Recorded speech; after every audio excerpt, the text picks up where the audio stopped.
Excuse me, your curtain. Please allow me to help. Help? From you? Spare me your white savior complex. I didn't mean to offend. I just thought you should know that That I should know what? That some privileged white guy thinks his opinion matters? Get over your entitlement. I'm not some damsel in distress waiting for you to ride in on your high horse. Okay, this is getting embarrassing. Just when you think things couldn't get any worse for Rachel Zegler and the live-action Snow White disaster, the Simpsons show up like a yellow-skinned wrecking ball and drops the most brutal parody of the year. In their latest episode, they introduce a fake movie called Snow White the Reimagining. And yes, it's exactly what it sounds like. A full-blown, straight-to-the-jugular mockery of Disney's tone-deaf legacy wrecking remake. And the best part, the internet's eating it up like popcorn. Sources close to Rachel say she's not laughing, not even close. She's apparently furious. Furious at the parody, furious at the headlines, and probably furious that the only consistent thing about this movie has been the backlash. Meanwhile, The Simpsons just gave the entire situation its final form, cartoon immortality. Because once you become a meme in Springfield, that's it, you're done. That's Hollywood's version of being buried under a marble statue that reads, "Here lies the girl boss era."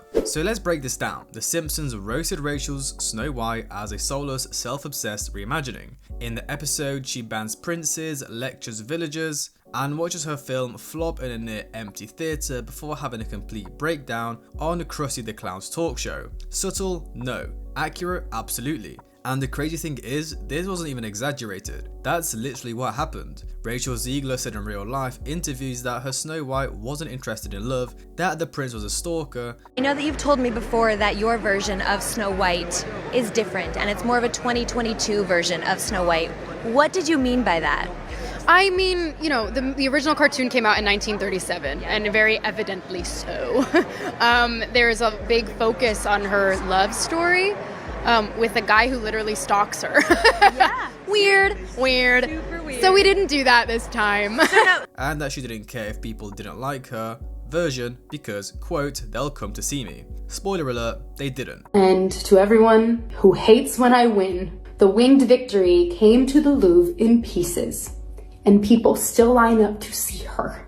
And I can only hope that despite my flaws, and despite my cracks and my breaks, and there are many of them, that at every premiere and everything I do, people will wait in line to see. People walked into showings and feel themselves being the only ones in the theatre. That's not a vibe, that's a horror movie intro. And now while Rachel's off the grid, hiding from the press, dodging questions, and allegedly getting cut from Disney's own media platforms, The Simpsons is out here making her a national punchline. And it's not even just satire anymore, it's cultural cleanup. But to fully understand how we got here, how Rachel Zegler went from Disney's next big thing to Snowwoke, the clown princess of pop culture collapses, we gotta rewind. Let's go back to where the fairy tale started and very quickly derailed. Rachel Zegler's whole Disney arc started off strong. She was fresh off West Side Story, Steven Spielberg's stamp of approval still glowing on her resume, and she was cast as the new face of Snow White, a huge iconic role that should have been her moment.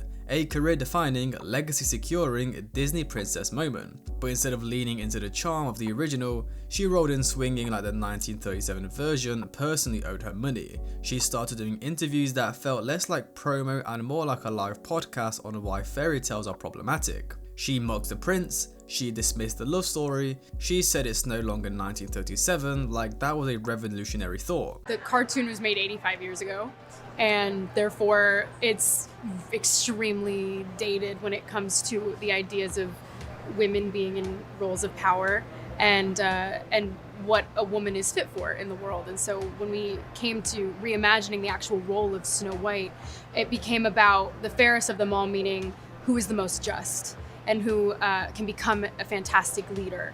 And the reality is, you know, Snow White has to learn a lot of lessons about coming into her own power before she can come into power over a kingdom. And she said it all with this confident, condescending tone that made even her defenders go, wait, what? Look, modernizing characters isn't the issue. Nobody's saying Snow White can't be updated. The issue is mocking the thing that you are hired to celebrate. Acting like you're above the story while trying to cash the check that came from nostalgia. That's what rubs people the wrong way. She didn't just distance herself from the original, she basically rolled her eyes at it and by extension, at the audience who grew up loving it. Then came the viral meltdown. Rachel told interviewers that people would always line up to see her no matter what. That was the quote. And the internet never forgot, because when the film started test screening and the feedback was tonally inconsistent, emotionally flat, and weirdly smug, people connected the dots real fast. It was all falling apart, and Rachel, instead of pulling back and doing a little PR course correction, she doubled down. She started clapping back on social media,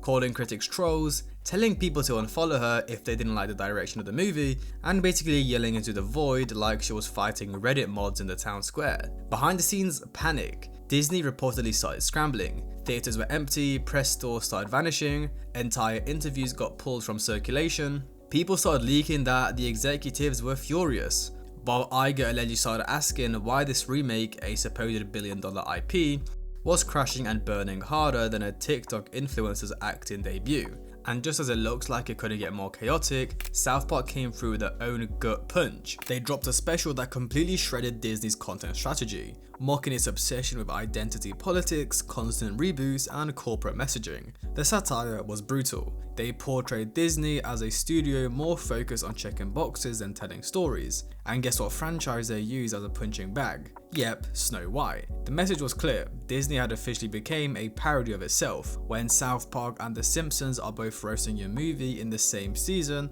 that's not a red flag. That's a giant inflatable blimp that says you messed up. And then came Minecraft, the final nail in the girl boss coffin. While Rachel was arguing with empty theatres and losing PR battles on every front, the Minecraft movie, the one people assumed would flop, showed up like a diamond pickaxe and just demolished everything. The film dropped and suddenly it was Minecraft mania. Kids were showing up in suits, theatres were packed, it was pure chaos, the good kind. It didn't need to be deep, it didn't need to preach, it just had fun, made people laugh and brought families out to actually enjoy themselves. And guess who was leading the charge? Jack Black. The man, the meme, the chaos gremlin of Hollywood. He was front and center, singing, screaming, and giving audiences the exact kind of goofy joy they came for. No lectures, no interviews about remaking narrative, just fun, and according to rumors, he might have even called out Rachel Zegler behind the scenes, allegedly confronting her for how she was handling criticism and asking if insulting the fan base was really helping her case.